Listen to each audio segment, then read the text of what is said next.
मेवात में 30 से ज्यादा बूचड़खाने खुल चुके हैं, जिनमें से कुछ बूचड़खाने शुरू हो चुके हैं, कुछ बूचड़खाने शुरू होने वाले हैं। मेवात में 50 से ज्यादा यूनिट लाने की प्लानिंग है। फाजली कला गांव जो पुनाना हल्के में पड़ता है, उसमें पिछले साल 8 लोगों की मौत हो गई सिर्फ कैंसर की वजह से। और वहाँ के स्कूल्स में पढ़ने वाले बच्चे और उस गाँव के हर घर में लोग बीमार हैं। उनके स्किन प्रॉब्लम, पेट, हड्डियों की प्रॉब्लम शुरू हो चुकी, सिर्फ गंदी एयर क्वालिटी की वजह से, गंदे ग्राउंड वाटर की वजह से। मेवात में बूचड़खानों की शुरुआत होती है 2014 के बाद, और फिर यूपी का इलेक्शन, वहां पर सीएम बनते हैं योगी आदित्यनाथ। वो सबसे पहले इंक्वायरी करते हैं बूचड़खानों पर। जितने भी बूचड़खाने गवर्नमेंट और डिपार्टमेंट्स के रूल रेगुलेशन फॉलो नहीं कर रहे थे, सबको सेट डाउन कर दिया। अब इन लोगों को एक ऐसा इलाका चाहिए था जहां पर लोग ज्यादा बोले नहीं, जहां के नेता वाह वाह वाले हों, जहां पर प्रशासन, यहाँ पर गवर्नमेंट उस इलाके पर ज़्यादा ध्यान ना दे। हम मेवाती खुद भी 70 से 80% लोग मीट को कंज्यूम करते हैं। ये खासकर वजह उनको ऑटोमेटिकली नेचुरल स्पोर्ट बेस बन जाता है उन लोगों के लिए, जहाँ पर ज़मीन सस्ती हो। और मेवात से अच्छा इस तरह का इलाका कहाँ ही मिलेगा पूरी दुनिया में। बस नजर पड़ी मेवात पर, central ground water board, ministry of water resource Mewat के ग्राउंड वाटर को लेकर रिसर्च करते हैं। आपको ये रिसर्च जाननी और समझनी बहुत ही जरूरी है। रिपोर्ट में बताया गया मेवात में 216.23 हेक्टेयर मीटर पानी है, जिसका 144.53 हेक्टेयर इस्तेमाल कर लिया गया है। बेसिकली इसका मतलब ये हुआ मेवात का 70% पानी खींच लिया गया है, इस्तेमाल कर लिया गया है। इस रिसर्च ने मेवात को क्रिटिकल स्टेज पर बताया पानी को लेकर, और रिकमेंड किया कि यहाँ पर आप ऐसा काम नहीं कर सकते जो काम ज्यादा पानी इस्तेमाल करने के लिए होता हो। अगर आप ब्लॉक वाइज देखना चाहेंगे तो फिरोजपुर 67 यानी 70% के आसपास पानी खींच लिया गया है। ताउडू को 126% खतरे से भी ऊपर, और नगीना ब्लॉक 48 लगभग सेफ जोन में है, जो शायद अब नहीं बचा होगा क्योंकि रिपोर्ट पुरानी है। पुनाना ब्लॉक का भी 72% पानी खींच लिया गया है, इस्तेमाल कर लिया गया है, वो भी क्रिटिकल कैटेगरी में है। रिसर्च करने वाली टीम ने पाया कि इसमें केमिकल की भी समस्या है। जो पानी में नॉर्मल ईसी होता है, विद्युत चालकता, वो 3 गुना ज्यादा पाया गया। इसका मतलब है कि हाई सॉल्ट कंटेंट है इसमें। कई जगहों पर ईसी यानी विद्युत चालकता 3000 ms सेंटीमीटर पाया गया, यानी वो पानी पीने के लायक नहीं है। रिसर्च टीम ने पाया कि इसमें टॉक्सिक एलिमेंट्स हैं, जहरीले पदार्थ, जैसे कि आयरन, सीसे के भाग ज्यादा पाए गए। फ्लोराइड 1.5 mg 11 जगहों पर पाए गए, जो इंसान के दांत और हड्डियों की बीमारी पैदा करता है। आयरन 1.0 mg पाया गया 12 जगहों पर, जो पेट और स्किन की प्रॉब्लम बढ़ाता है। इस रिपोर्ट में साफ लिखा है कि मेवात 67 यानी 70% के आसपास लगभग पानी को कंज्यूम कर चुका है, वो क्रिटिकल स्टेज पर है। अगर पानी ज्यादा गहराई में जाता है तो उसको खींचने के लिए उतना ही बिजली का इस्तेमाल होगा। अब ये रिसर्च आपसे क्या कहना चाहती है? ये रिसर्च कहना चाहती है, सोचने पर मजबूर करते हैं आपको कि सोचिए उन दिनों को, आज से 4 या 5 साल पहले, फिर 3 साल पहले, कि जो पानी का टंकर था वो कितने पैसों का आता था। अब यहाँ पर बहुत सारे लोग ये कह सकते हैं कि महंगाई बढ़ चुकी है, डीजल बढ़ चुका है। कितना बढ़ चुका है? बड़ा नहीं है, जमीन में पानी नहीं है, हम क्रिटिकल स्टेज पर हैं। मुझे समझ में नहीं आता कि बूचड़खाने कैसे खोल दिए गए जब तक वहां पर ग्राउंड वाटर जोन सेफ है ही नहीं। तो अब हमको Haryana municipal rule regulation of slaughter house by law 1977 देखना चाहिए। उसमें ऐसे कुछ लॉ हैं, ऐसे कुछ कानून हैं, मेवात के बूचड़खाने उसको जिंदगी भर भी कभी भी फुलफिल नहीं कर पाएंगे। ये कानून कहता है कि परिसर को मक्खियों से, सड़े हुए जानवरों से और कीड़ों से फ्री रखना है।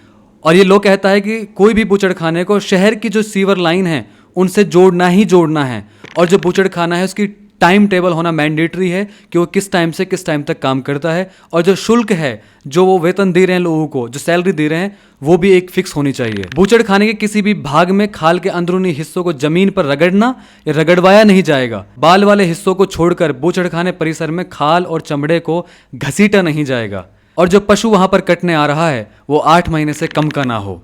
कोई भी पशु है, चाहे वो मेल हो चाहे फीमेल हो, वो ज्यादा बूढ़ा ना हो और बीमार ना हो। और अगर फीमेल पशु है तो कम से कम उसको 8 महीने से ज्यादा होना चाहिए अपने बच्चों को दूध ना पिलाते हुए, और वो प्रेग्नेंट नहीं होनी चाहिए। आप ये रूल रेगुलेशन फॉलो करने की उम्मीद कर रहे हैं? सीरियसली, ये रूल इनके लिए बहुत छोटे हैं। ये बड़े रूल तोड़ते हैं, जैसे कि माइनर बच्चों से काम करवाना, नाबालिग बच्चों से काम करवाना। आप देखिए,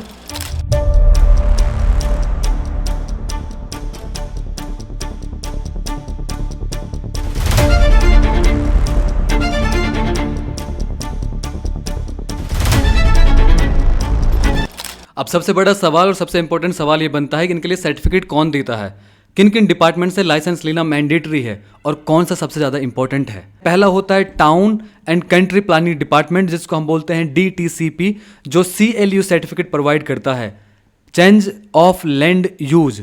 हर एक डिस्ट्रिक्ट का मॉडल प्लान होता है, उस शहर की कौन सी ज़मीन एग्रीकल्चर के लिए इस्तेमाल की जाएगी, उस शहर की ज़मीन कौन सी रेजिडेंशियल इलाके के लिए है, कौन सी ज़मीन पर कमर्शियल इस्तेमाल किया जाएगा। ये CLU वही होता है और ये लोग उसका ही फ़ायदा उठा रहे हैं। गांव की एग्रीकल्चर ज़मीन को, रेजिडेंशियल इलाके को CLU से कन्वर्ट करते हैं कमर्शियल में और वहाँ पर फिर कोई भी काम करे। ये सर्टिफिकेट प्रोवाइड करवाता है ग्राम सभा और ग्राम सभा का सरपंच, और अगर शहर में है तो वहाँ की म्युनिसिपल कमेटी। और इस पूरे खेल में सबसे इंपॉर्टेंट जो डिपार्टमेंट है वो है Haryana state pollution control board, HSPCB, जो देता है CTE, जो देता है CTO, जो देता है CTP।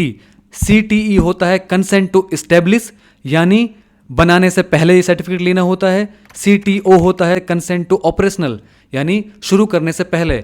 और CTP होता है खून, पानी और गंदगी को क्लीन रखने के लिए सर्टिफिकेट बनवाया जाता है। सबसे इंपॉर्टेंट जो चीज है ये है इसमें, हमने सभी कंपनियों के CTE CTO को चेक करा, ऑलमोस्ट सभी कंपनियों के पास ही अवेलेबल हैं।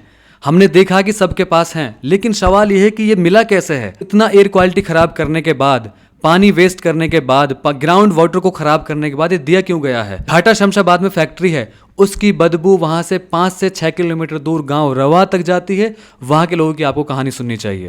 ताऊ कौन सा गाँव है? रवा गाँव है। अच्छा, ये जो घाटम फैक्ट्री तम कितनी दूर होएगी? और आज तो है तो घनी दूर पड़ेगी, बात बहुत ही तक ना ठिकान दे रही। अच्छा, यस। और कहाँ नुकसान हो रहा है? नुकसान है, बाड़ा को बीमार पड़ रहा है, बड़े डांड के भबड़क लग जाओ। अच्छा, मक्खियारियाँ रोट टूक ना खाई जा। अच्छा, जमीन जुड़ी बेच बात जाना की थी और ठीक बात, डटोई ना जाए।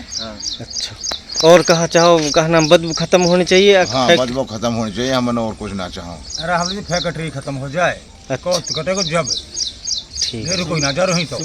मैंने बात की इनके एक्स एम्प्लॉय से, जिन्होंने वो चीज़ें बताई जो हमको शायद ना पता हो, और ये आपको जाननी बहुत ज़रूरी है। भाई फैक्ट्री में मैंने इसमें जॉब किया था, यहाँ पे मांडीखेड़ा में। तो उसमें ये लोग क्या कर रहे हैं ना, बोरिंग करवा रहे हैं वहीं को वहीं, और उस बोरिंग में जितना भी जो गंद है ना वो उसके अंदर डालेंगे उसको, क्योंकि बाहर ले जाने के लिए कहीं जगह है नहीं इनके पास में। अगर वो बोरिंग के थ्रू गंद अंदर में जाएगा तो पूरा जो अपनी ज़मीन है यहाँ की पूरी प्रदूषित हो जाएगी। तो ये लोग इंटरनली इन्होंने बोरिंग कर रखे हैं। ये तमाचा है तमाम उन लोगों पर जो सेफ्टी स्टैंडर्ड की बात करते हैं, जो बात करते हैं कि सब कुछ ठीक है, सब कुछ बढ़िया है। हमारे विधायक चेंज लैंड ऑफ यूज दे दिया है तो वो उसको वापस भी ले सकता है। हमको नरेश कादियान देश के राष्ट्रपति से लेकर झिरका के SDM तक दी, तो डेटा है इन बूचड़खानों का अब नहीं। सबको लोकल पॉलिटिकल्स लिंक, रैंडम दुकान नहीं है मीट की, ये बहुत बड़ा इंडस्ट्रियल नेटवर्क स्केल है। सब मिलकर इनको पुश कर रहे हैं। डेटा नहीं, वहाँ सच्चाई नहीं। क्यों ना करें इनसे बात हम, क्यों ना करें सवाल इनसे हम, और खासकर इनसे क्यों ना करें हम बात। अमन खान इंजीनियर, 70% पानी इस्तेमाल किया जा चुका है, नाक के नीचे से 24 बुचड़खाने ओपन कर दिए जाते। सीरियसली MLA साहब, आपको सुनना चाहिए कि आपका सो कॉल्ड रोजगार कैसा है।